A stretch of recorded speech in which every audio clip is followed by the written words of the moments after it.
Lá ele queria mostrar que os ídolos têm pés de barro. Isso. Ele está atacando os ídolos, e o ídolo seria todo modelo mental que acaba privando o homem da existência real em termos de um ideal. Então, para o Nietzsche, por exemplo, um socialista e um cristão seriam nihilistas. Isso, também.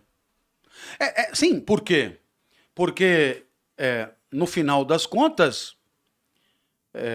Dê exemplos aqui, tá, gente? Muito mais gente seria nihilista. Muito mais gente, muito mais gente. Por exemplo, a ideia de cosmos é de nihilistas. Quer dizer, você tem que viver de acordo com uma harmonia cósmica, que é uma ideia abstrata que nos escraviza a todos. Quer dizer, para um cara como Aristóteles, ou para um cara como Pitágoras, estamos todos inscritos numa ordem universal, temos talentos, a nossa natureza é específica e temos que viver desse jeito para poder estar em harmonia com o cosmos e só assim ser feliz. A felicidade é vinculada, daí a eudaimonia, ela é vinculada a esse respeito à ordem cósmica. Os estoicos seriam nihilistas que se para impõe ele. Né? Sim, sem dúvida nenhuma.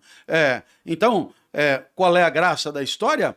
A graça da história é que, da mesma maneira que buscar uma vida eterna do lado de Deus na santidade é um engessamento da vida, assim também lutar por uma sociedade sem classes, lutar pela revolução que nos levaria a uma sociedade sem classes, assim como escravizar a vida, e aqui, me entendam, é Nietzsche falando, né? A democracia exerce um papel equivalente. Por quê? Porque parte de uma ideia que todo mundo vale um voto. E isso, da onde Nietzsche perguntará, da onde tiraram a ideia que cada um vale um voto? E aí, a partir dessa obviedade esquisita, nós temos que nos curvar aos resultados eleitorais como se eles fossem uma obviedade. E assim também a ciência. Por quê? Né? Por quê?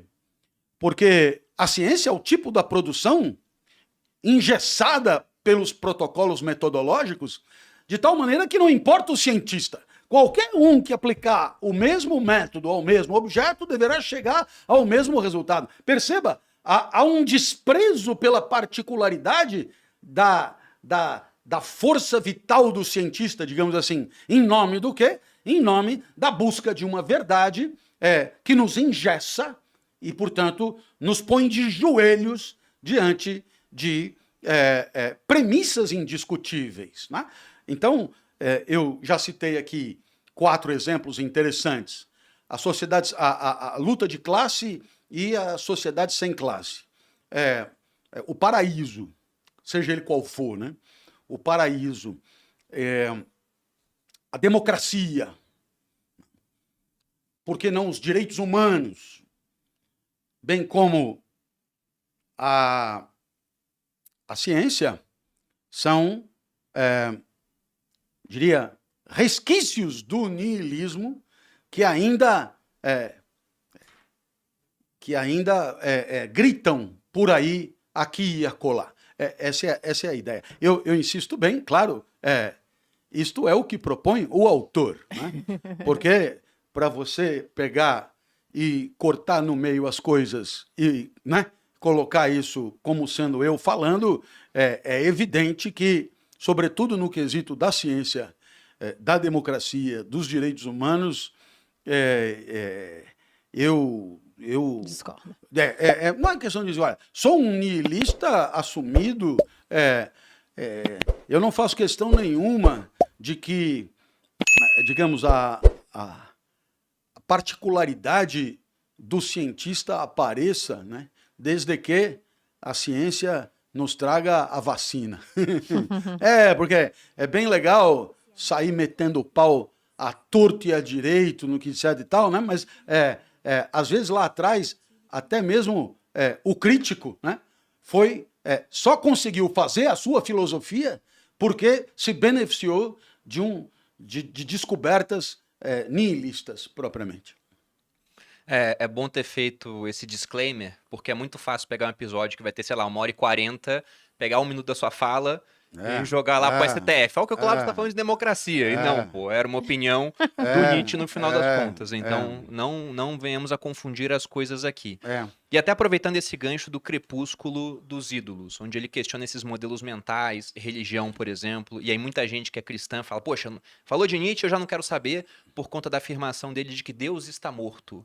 O que Nietzsche queria dizer com isso, quando ele afirmava esse tipo de coisa? Bom, em primeiro lugar, é uma afirmação provocativa, porque é uma impossibilidade. Se Deus não existe, não pode ter morrido, e se Deus existe, também não pode ter morrido. De tal maneira que, nos dois casos, não funciona. Agora, o que ele quer dizer com isso é eu diria, a crise do que ele mesmo chamava de sistema religioso de pensar. Ou seja, o sistema religioso de pensar, ele, digamos, ele enquadra a vida em padrões aplicáveis a qualquer vida, né? Submetendo-as a uma valoração do tipo, este é um canalha, este é um bom homem, este é péssimo, aquele é um monstro, aquele não sei o quê, etc. e tal. Então, no final das contas, a partir destes frames, né, desses modelos, desses enquadramentos pré-existentes, a vida acaba sendo encaixotada e valorada de acordo, correspondentemente. Então, você dizer que Deus está morto significa denunciar a falência desses modelos, a falência do niilismo, a falência do absoluto, em nome eu diria, do apogeu, em nome da consagração, eu diria, do quê? Do que é terreno, né? Do que é vida, do que é sensação, do que é experiência, do que é energia, né? Do que é energia, do que é força vital. Então, a morte de Deus significa que a vida não está mais regida por um olhar julgador que a transcende. E é um pouco essa a ideia. Espero que você tenha entendido. Perceba que, no final das contas, não importa muito o livro que você for ler, existem algumas ideias que estão presentes em toda a obra. Né? Em toda a obra. E que são abordadas, evidentemente, de acordo com o tema ali tratado, mas sem essas ideias fundamentais, a gente não consegue avançar. Então, Nietzsche, ele é, no final das contas, ele é o defensor de um certo jeito de entender o mundo dos viventes, né, a partir da sua imanência. Ou seja, a avaliação da vida pela vida. E não em função de um ideal de vida. Não em função de uma vida perfeita. Modelo esse aplicável a qualquer um. Não. A avaliação da vida, ela é ultimada por ela mesma. E, portanto, ela deve servir a ela e só a ela. E o que é mais interessante, a ela e só a ela, e no momento em que ela se encontra. Quer dizer, aquilo que eu usei para valorar a minha vida hoje já não servirá muito amanhã. Por quê? Porque são instantes incomparáveis, são instantes únicos. Daí, inédita pamonha, como poderia ser inédito qualquer coisa. Cada instante da vida, cada instante da existência resulta de uma equação de forças irrepetível, irrepetível.